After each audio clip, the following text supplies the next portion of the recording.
Salam kawan-kawan pembelajar. Malam ini saya akan membahas mengenai Johari Window.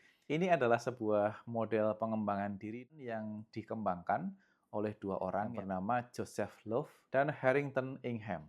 Nama Johari sendiri diambil dari singkatan nama kedua orang tersebut, yaitu Joe untuk Joseph dan Harry untuk Harrington. Pada dasarnya, model ini menggambarkan sebuah kuadran yang memetakan hubungan antara kesadaran kita sebagai individu tentang apa yang kita ketahui dan persepsi orang lain tentang pengetahuan kita. Kuadran tersebut berisi 4 area. Area yang pertama disebut sebagai area terbuka atau biasa diungkapkan sebagai saya tahu yang saya tahu. Ini adalah bagian dari diri kita yang kita sadari dan juga bisa dilihat oleh orang lain. Sebagai contoh, misal saya adalah seorang dokter. Saya tahu bahwa saya memiliki ilmu pengobatan dan orang lain juga bisa melihat bahwa saya bisa mengobati mereka. Pada prinsipnya, semakin besar area terbuka ini, maka komunikasi akan semakin efektif karena adanya transparansi dan saling memahami antara saya dengan pihak yang berkomunikasi dengan saya. Area yang kedua adalah area buta atau blind spot. Ini adalah area yang orang lain tahu, tetapi saya tidak tahu.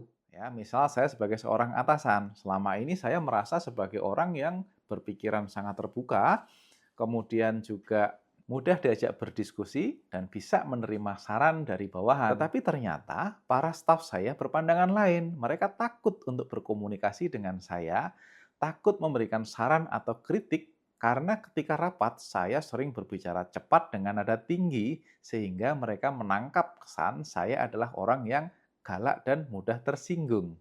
Pada dasarnya, area buta atau blind spot ini adalah salah satu area berbahaya dalam model Johari Window. Dan kita bisa mengurangi blind spot ini dengan cara satu, meminta orang lain untuk memberikan umpan balik secara jujur.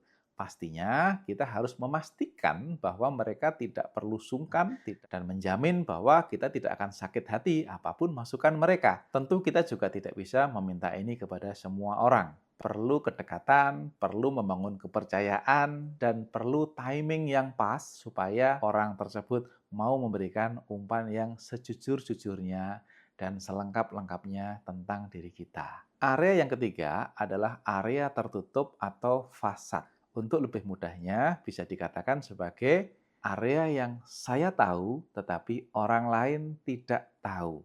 Ini adalah bagian yang kita sadari sebagai individu, tetapi sengaja tidak kita perlihatkan kepada orang lain.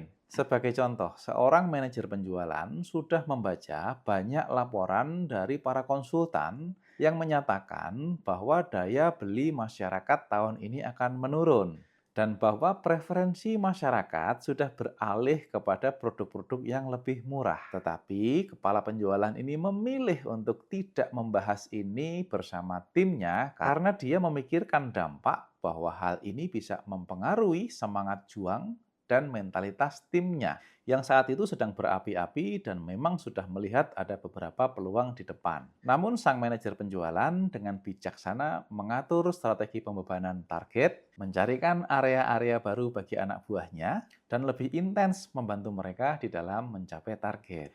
Pada dasarnya, semakin banyak hal yang disimpan di area tertutup atau di area fasad tersebut, maka hubungan antar individu menjadi tidak otentik.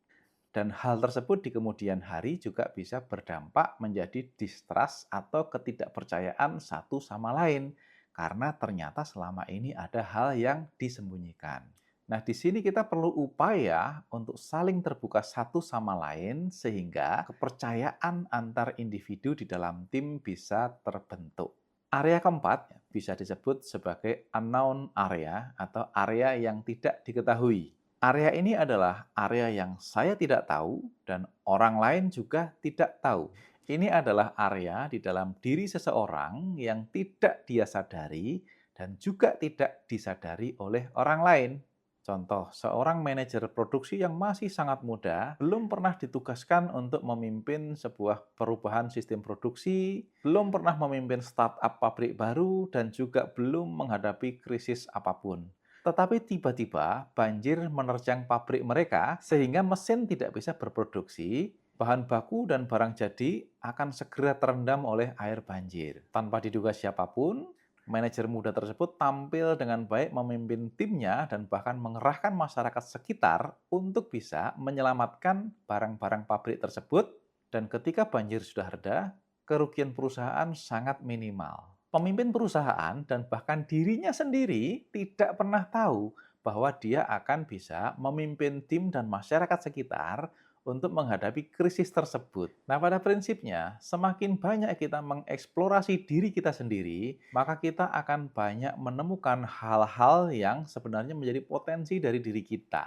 Kuncinya di sini adalah selalu mencoba hal-hal yang baru, miliki mentor yang bisa mengajarkan kepada kita hal-hal yang kita butuhkan untuk melaksanakan tugas-tugas berikutnya, dan juga miliki seorang coach yang bisa mengeksplor hal-hal tersembunyi yang tidak kita ketahui dan mengubahnya menjadi daya dorong untuk mencapai prestasi-prestasi berikutnya.